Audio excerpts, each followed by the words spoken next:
구약과 신약 전체를 이끌어 우리는 성경이라고 부릅니다.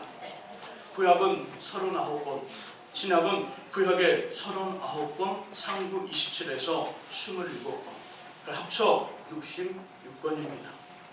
신약의 27권 중 예수님의 이야기를 집중적으로 기록한 것을 복음서라 부르지요. 복음서는 사복음서와 공관복음서 두 개로 나뉘고요.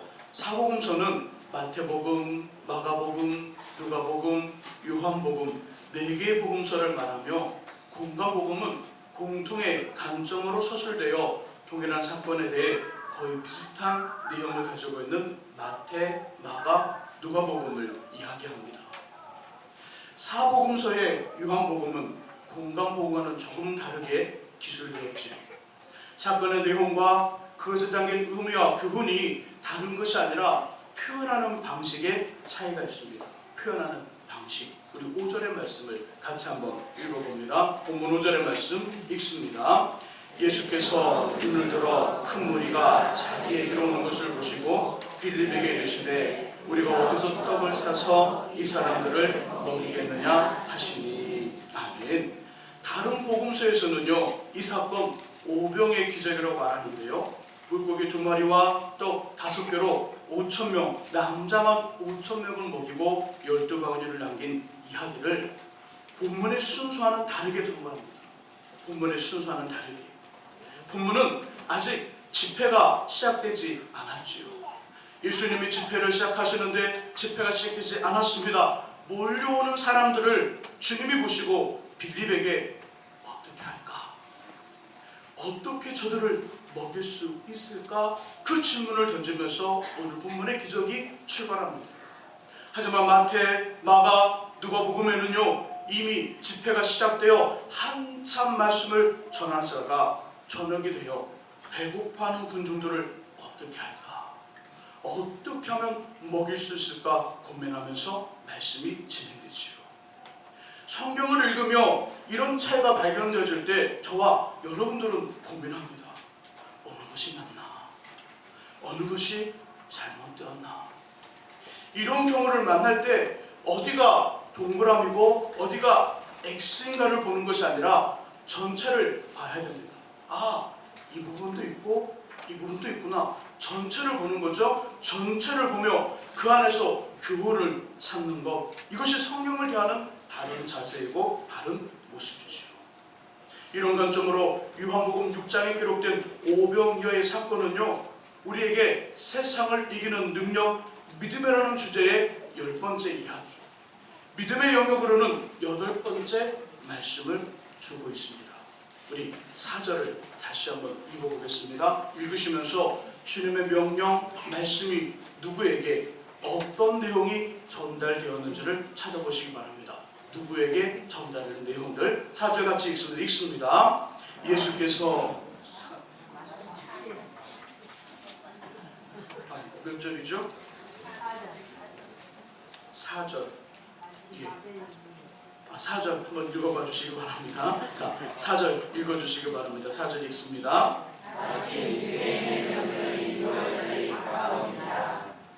네, 5절 말씀을 제가 4절로 기록했네요. 제가 원숭이가 아닌데 가끔씩 떨어질 때가 있습니다. 5절의 말씀을 같이 한번 읽어보겠습니다. 예수께서 눈을 들어 큰 무리가 자기에게로 오는 것을 보시고 빌립에게 이르시되 우리가 어디서 떡을 사서 이 사람들을 먹이겠느냐 하시니. 아멘. 자, 주님의 말씀과 명령이 누구에게 임하나요? 빌립이요. 빌립에게. 자, 그 내용 뭘까요? 떡을. 그렇죠. 큰 무리가 오는데 저들에게 먹을 것을 주라. 요한복음 6장에 기록된 오병의 사건은 아직 주님의 집회가 시작되기 전입니다. 집회가 시작되기 전에 예수님 모이는 사람들을 발견한 거죠. 한두 명이 오는 것이 아니라 큰 무리가 모이는 것을 보고 빌립에게 말씀합니다. 큰 무리가 오는데 저들에게 먹을 것을 주라. 누구한테 주라는 걸까요? 무리. 빌립을 포함한 예수님의 12 제자들에게 말씀하는 겁니다. 12명의 제자들이 주님의 집회를 참가하고자 오는 많은 사람들에게 먹을 것을 주어야 합니다. 이거 가능할까요? 예수님의 제자는 12명이죠. 그리고 오는 무리는요, 무진장 많습니다. 엄청 많습니다. 그들에게 먹을 것을 주라. 누가? 너희가. 이거 가능할까요? 가능하지 않습니다. 가능하지 않습니다. 제자들에게는 이렇게 할 수 없는 여건, 주님의 말씀과 명령과 메시지에 순종할 수 없는, 그렇게 할 수 없는 불가능한 여건이 있습니다. 불가능한 여건, 첫 번째는 장소입니다. 장소. 방금 전에 읽었던 5절에 주님은 이렇게 말씀하죠. 어디서 떡을 사서 이 사람들을 먹느냐. 어디서? 제가 오늘 너무 밖으로 올라온 것 같습니다. 유준아, 아빠 방에 가면 빵 있어. 빵 좀 갈까요? 쇼핑백 그대로 들고 오면 됩니다. 저 오늘 말씀을 준비하면서 시창곡 타이틀을 준비했는데 오늘 바쁘게 올라온다고 못 들고 올라왔습니다. 그거 들고 올라오면 다시 시작하죠. 한참을 기다리려니까 좀 먹먹하네요. 장소, 방금 전에 읽었던 5절에서 주님은 어디서 떡을 사서 이 사람들을 먹이겠느냐 말씀하시면서 어디서 떡과 빵을 살 곳, 장소를 질문하셨습니다. 빌립아, 저 많은 사람들이 오고 있는데 저 사람들이랑 떡과 빵을 어디서 구할 수 있겠느냐? 어디서? 동일한 이야기를 기록하고 있는 누가복음 9장 12절을 보시면요, 지금 이곳이 벳세다라는 빈들, 가깝네요.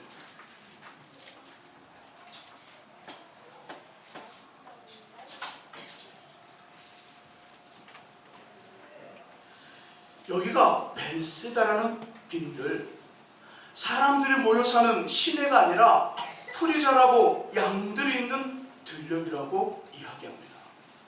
이곳에서 떡과 빵을 구한다는 것 어리석은 일이고요, 황당한 일이며 말도 안 되는 일입니다. 더군다나 10절을 보시면요, 식사를 해야 되는 사람이 무려 5,000명이지요.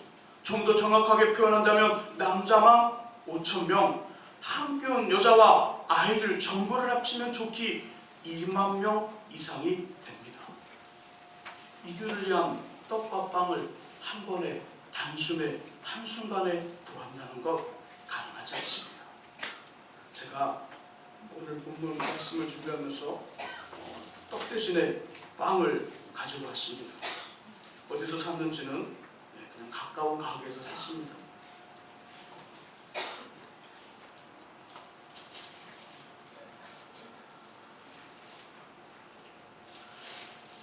빵이 있는데요, 이 빵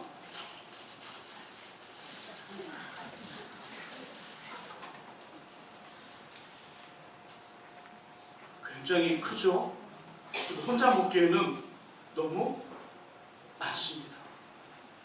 적게 먹는 사람도 있고 많이 먹는 사람도 있을 것입니다. 이걸 평균적으로 이렇게 반을 쪼갠다면 그냥 평균적으로 한 사람이 먹을 수 있는 양 정도? 이 정도면 될 것 같습니다. 이 정도면. 목사님 너무 많은데 저는 반밖에 안 먹어요. 그럼 부족한 사람한테 반을 주면 됩니다. 하여간 평균적으로 이 정도 생각한다고요. 이렇게 이 정도 많은 걸 몇 개를 구해야 된다고요? 5,000명. 남자만 5,000명. 그러니까 약 3만 명이요? 그럴 수도 있고 약 2만 명, 3만 명 너무 많으니까 2만 개를 구해야 됩니다. 그것도 당장 즉시 한 번에. 당장 즉시 한 번에 이만한 빵을요 2만 개를 구해야 합니다. 앞에 있는 파리와 게티의 빵들을 모두 합친다면 이만한 것을 한 사람이 먹는다고 가정했을 때 몇 명 정도 먹을 수 있을까요? 파리바게트 안에 들어가서 100명? 빵이 부족할 겁니다. 50명 정도, 그죠? 50명 정도면 먹을 수 있을 것 같아요. 빵집 하나가 50명을 감당한다면 약 2만 명을 위해서는 몇 개의 빵집이 필요할까요? 너무 빨리 답이 나오면 재미없는데 2만 나누기 50 그러면 알면서도 모르는 이 눈치 은사 중에 눈치 은사도 있더라고요. 400개의 빵집이 필요합니다. 베스다 들녘에 400개의 빵집이 있는 거죠. 파리바게트, 뚜레쥬르, 파리그랑상, 쉐레메르 등등 400개의 빵집이 줄을 지어 질비하게 서 있습니다. 진풍경 너무나 기가 막힌 모습이지요. 얼마 전에 춘천에 갔는데요. 그 춘천은 왜 이렇게 닭갈비와 막국수집이 많은지 상신년 닭갈비, 원조 닭갈비, 진짜 원조 닭갈비, 참 닭갈비, 할머니 전통 닭갈비 쭉 줄을 지어 서 있습니다. 그래도 400개의 점포는 안 되더라고요. 400개의 점포. 하지만 본문이 여기는 빈들, 들판, 들녘입니다. 400개의 빵집, 한 번에 400개의 빵집을 만들거나 400개의 빵집을 찾아야 합니다. 들판에 들녘에 이거 가능하지 않습니다. 그러기에 너희가 저들에게 먹을 줄 아는 예수님의 말씀, 명령, 메시지는 불가능한 일입니다. 두 번째로 제자들이 가지고 있는 불가능한 여건은 근본적인 결핍. 근본적인 결핍입니다. 첫 번째가 장소의 문제였다면 두 번째는 근본적인 결핍, 주님의 공동체가 돈이 없는 근본적으로 가난한 모임이었다는 것이지요. 7절을 함께 읽어보겠습니다. 7절 읽어봅니다. 빌립이 대답하되 각 사람으로 조금씩 받게 할지라도 200데나리온 떡이 부족하리이다. 아멘. 어떻게 해서 약 2만 명을 위한 떡과 빵을 단번에 구할 수 있는 장소를 찾았습니다. 이곳에는 땅빵과 떡을 만드는 기계가 있는데 참 신기한 기계입니다. 기계에 가루를 넣고요. 적당한 물과 누룩을 넣으면 기계 혼자 알아서 반죽을 합니다. 모양을 내고요. 한 번에 10,000개, 20,000개씩 떡과 빵을 만들어냅니다. 미리 주문도 가능하고요. 배달도 됩니다. 거기에 예쁜 포장까지. 이제 제자들이 할 일이 있죠. 뭘 하면 될까요? 그 장소, 그 빵집과 떡집에 전화만 하면 됩니다. 전화만. 목사님 들판인데 전화가 터질까요? 전화가 터집니다. 연락만 하면 됩니다. 몇 시까지 어디로 몇 개를 갖다 주세요. 드디어 주님의 말씀과 명령 메시지를 순종하게 되었습니다. 집회에 참석하기 위해 몰려드는 수많은 사람들에게 먹을 것을 주게 되었지요. 그러나 돈이 없습니다. 돈이 없습니다. 제자 빌립은 함께 읽은 7절에서 각 사람으로 조금씩 배가 부르지 않고요. 시장기만 가시도록 하려 해도 200데나리온이 돈이 필요하다고 했습니다. 예수님 당시 1데나리온은요 노동을 하는 분들의 하루 품삯입니다. 200데나리온은요 노동자 한 분이 200일 동안 일을 하고 받은 급료를 하나도 쓰지 않고 모두 모은 양이지요. 현재의 가치로 따진다면 200데나리온은 얼마 정도 될까요? 200데나리온 계산을 해보니까 약 200만 원 정도. 하루에 10만 원꼴로 생각하고 200일이면 200만 원 정도인가요? 아니면 더 되나요? 2천만 원. 그렇죠. 2천만 원 정도. 저도 산수에 매우 약합니다. 수학은 잘하는데 산수는 못해요. 약 2천만 원 정도. 그런데 주님의 공동체는 그 돈이 없는 것입니다. 근본적으로 가난했다는 것이죠. 그 이후로 모인 사람들 전부에게 먹을 것을 주라는 주님의 명령 말씀 메시지는 실천 불가능한 일이지요. 세 번째로 제자들이 가지고 있었던 불가능한 여건은 현실의 결핍 모자람입니다. 현실의 결핍 모자람. 우리 9절을 한번 읽어보죠. 9절의 말씀 같이 읽습니다. 9절 읽습니다. 여기 한 아이가 있어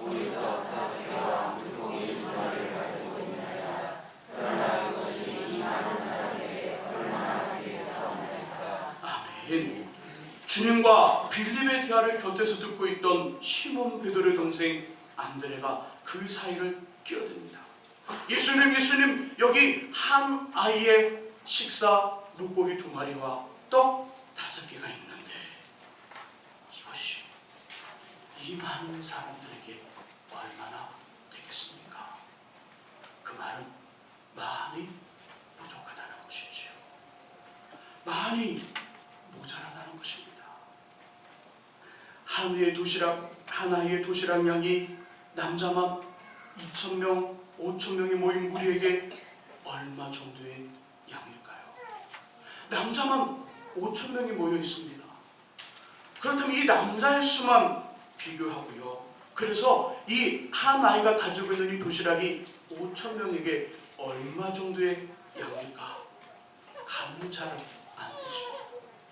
빌립의 말 중에 사람들로 하여금 배부르게 말고 시장기만 가시게 하는데 200데나리온의 돈이 필요하다고 했으니까 200데나리온 약 2천만 원 정도. 장성한 어른이 아니라 아이가 먹는 도시락의 가격. 그 가격을 비교하면 얼마 정도를 차지하는지 나올 겁니다. 도시락을 전문으로 하는 한솥이나 일반적인 가게에서는 3,000원 정도의 도시락이면 어린아이가 한 끼를 먹을 수 있습니다. 3,000원 잡고요. 2천만 원에 3,000원은 몇 프로를 차지할까요? 몇 프로? 2천만 원에 3,000원. 매우 희미한 프로입니다. 계산이 안 되죠. 매우 작은, 너무나 작기 때문에 계산이 안 되는 겁니다.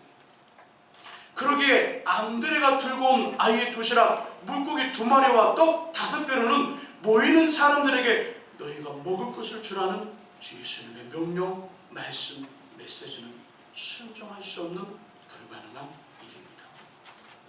하지만 본문의 이야기가 여기가 끝이 아니죠. 11절 이하에 계속되어집니다. 11절 말씀을 같이 한번 읽어보죠. 11절 같이 읽습니다.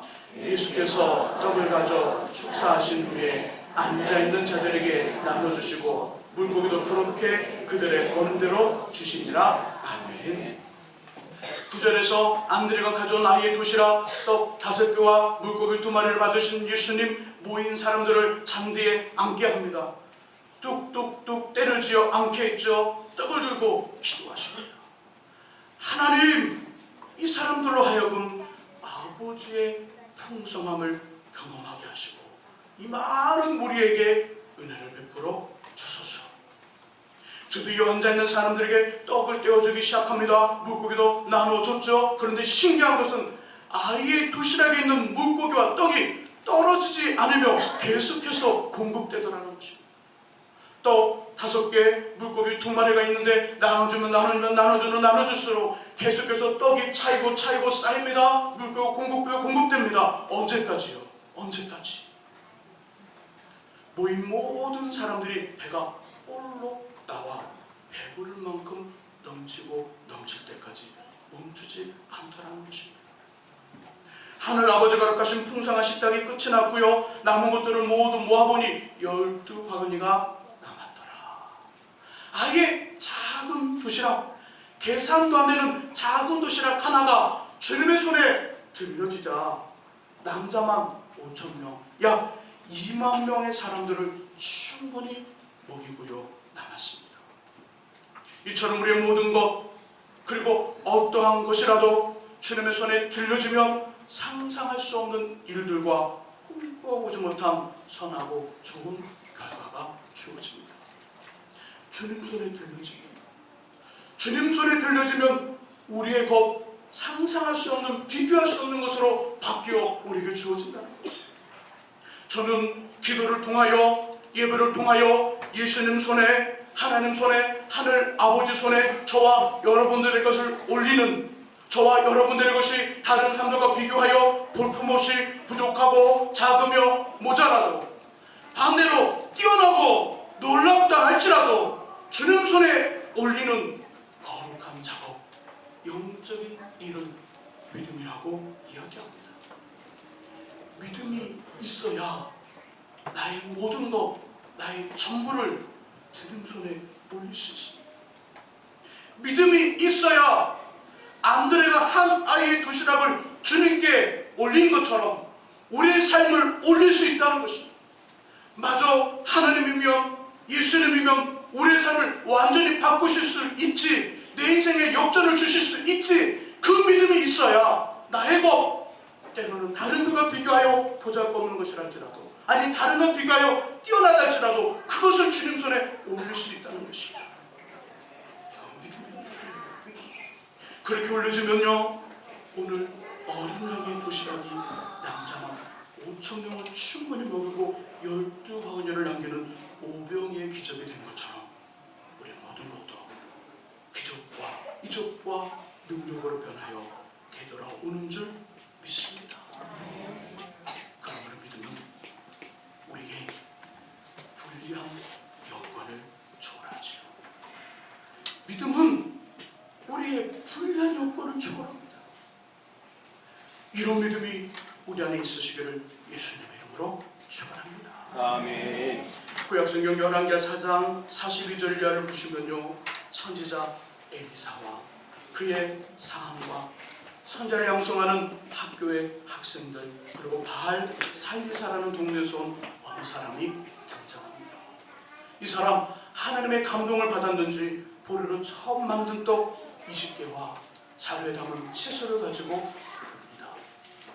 엘리사 선지자 이것을 받아 자신의 사한에게, 선지생도 100명에게 먹이라고 했습니다. 보리떡 20개입니다. 약간의 채소입니다. 이걸로 100사람을 먹이라고 합니다. 한참을 먹어도 부족하고 많이 먹어도 배고파하는 이 선지생도들에게, 이 사람들 100명에게 보리떡 20개로 나무 주라는 거죠. 채소를 주라는 거죠. 사함 이걸 봤더니 말합니다. 선지자님, 이것으로는 안 됩니다. 선지생도 100명을 먹일 수 없습니다. 너무 부족합니다. 이 선지자 이렇게 말씀하죠. 하나님의 말씀이니 그대로 해라. 하나님이 말씀하셨으니 그대로 해라. 결과 어떻게 되었을까요? 결과가 기록되어 있는 열왕기하 4장 44절을 제가 읽어보겠습니다. 잘 들어보시기 바랍니다. 열왕기하 4장 44절. 그가 그들 앞에 주었더니, 사안을 말하는 거죠. 100명의 선지생들에게 주었더니 여호와께서 말씀하신 대로 먹고 남았더라. 먹고 남았더라. 보리떡 20개와 약간의 채소로 100명의 사람들을 도저히 먹일 수 없는데 하나님의 말씀이 그리 속에 있었습니다. 하나님이 하고자 하셨습니다. 그리고 그것을 믿음으로 하나님 손에 들려놓으니 먹고 남는 기적, 능력이 나타난 것이죠. 저와 여러분들의 여건은 어떠십니까? 우리의 여건은 어떤가요? 이 민족과 우리 교회와 우리의 가정과 삶의 현장은, 그리고 그들 여건은 어떠한가요? 주님이 말씀하시는 떡과 빵을 충분히 구할 수 있는 거기 장소가 없나요? 세상적인 말로 모든 것을 갖추었습니다. 괜찮은 학교를 졸업했고요, 남이 부러워할 정도로 자격증이 있습니다. 외국어도 잘합니다. 스펙도 매우 괜찮습니다. 그런데 이곳을 사용할 수 있는 곳, 장소, 거기가 주어지지 않습니다. 제자들이 만난 그 말을 순종할 수 없는 불리한 여건, 첫 번째 경우였죠. 또 근본적으로 결핍할 수 있습니다. 근본적으로 결핍하고 가난합니다. 옛말에 소도 비빌 언덕이 있어야 비빈다고 했는데 비빌 언덕이 전혀 없습니다. 부모도 형제도 가정도 좋지 않습니다. 건강도 안 좋습니다. 예수님의 말씀을 행할 수 있는 멋진 인생을 위해 도전할 기회가 있는데 받쳐줄 언덕이 없는 것이죠. 원천적으로 근본적으로 부족하며 결핍합니다. 제자들의 그 말을 순종할 수 없는 두 번째 여건, 근본적인 결핍이지요. 하나 더, 형제가 결핍합니다. 비빌 언덕이 있어 다른 사람들에게 없는 좋은 조건을 가지고 태어났습니다. 부모를 잘 만나보십시오. 머리가 좋아요. 건강도 양호합니다. 기가 막힌 삶을 위한 장소 곧 거기도 있습니다. 하지만 형제가 강합니다. 다른 사람들에 비해 준비가 덜 되어 있는 것이죠. 모자랍니다. 그래서 번번이 기회를 놓치지요. 행여 우리의 삶과 인생이 이러한 불량 여건을 가지고 있지는 않습니까? 주님 손에, 하늘 아버지 손에 들려주고 올려지면, 우리 이런 여건들이 들려주고 올려지면 성경에 나오는 오병이의 기적이 저와 여러분들의 것이 될 줄 믿습니다. 동시에 우리 여건을 초월하는 주님의 말씀, 주님의 명령, 주님의 메시지가 임한다면 여러분 어떻게 하시겠습니까? 나의 여건을 초월하는 주님의 말씀이 임합니다. 빌립에게 12명의 제자들에게 저 많이 몰려오는 저 사람들에게 너희가 먹을 것을 주라. 그 주님의 말씀과 명령과 메시지가 임한 것처럼 우리 인생의 현장과 우리 개인에게, 우리에게, 이민족과 우리 교회에 여건을 초월하는 주님의 말씀과 명령과 감동과 메시지가 임한다면 여러분 어떻게 하시겠습니까? 오늘 본문은 매우 정확하고 매우 분명하고 매우 확실한 답을 제공하죠. 믿음으로 반응하고 믿음으로 순종하고 믿음으로 행하라. 그러면 우리 여건을 초월하는 하나님의 기적과 은혜와 능력이 임할 것이니 이 믿음으로 반응하라 이야기합니다. 저와 여러분들이 삶을 살아갈 때 우리의 여건을 초월하는 주님의 명령, 말씀, 메시지가 임할 때 그때는 찬스입니다. 기회입니다. 이 땅의 삶의 놀라움을 경험하는 것이 아니라 이 땅에서 하늘의 것을 경험하는, 우리가 열심히 살아 준비한 것이 아니라 우리가 열심히 살아가지만 하나님이 준비하시고 예비하시고 하나님이 만드신 것들을 받고 받을 수 있는 기회구나. 그 믿음, 그 마음, 이런 상황을 보거든 믿음으로 반응하고 믿음으로 순종하고 믿음으로 행하여 오백의 기적이 성경의 이야기만이 아니라 저와 여러분들의 고백, 간증, 경험, 체험들이 되시기를 예수님의 이름으로 축원합니다.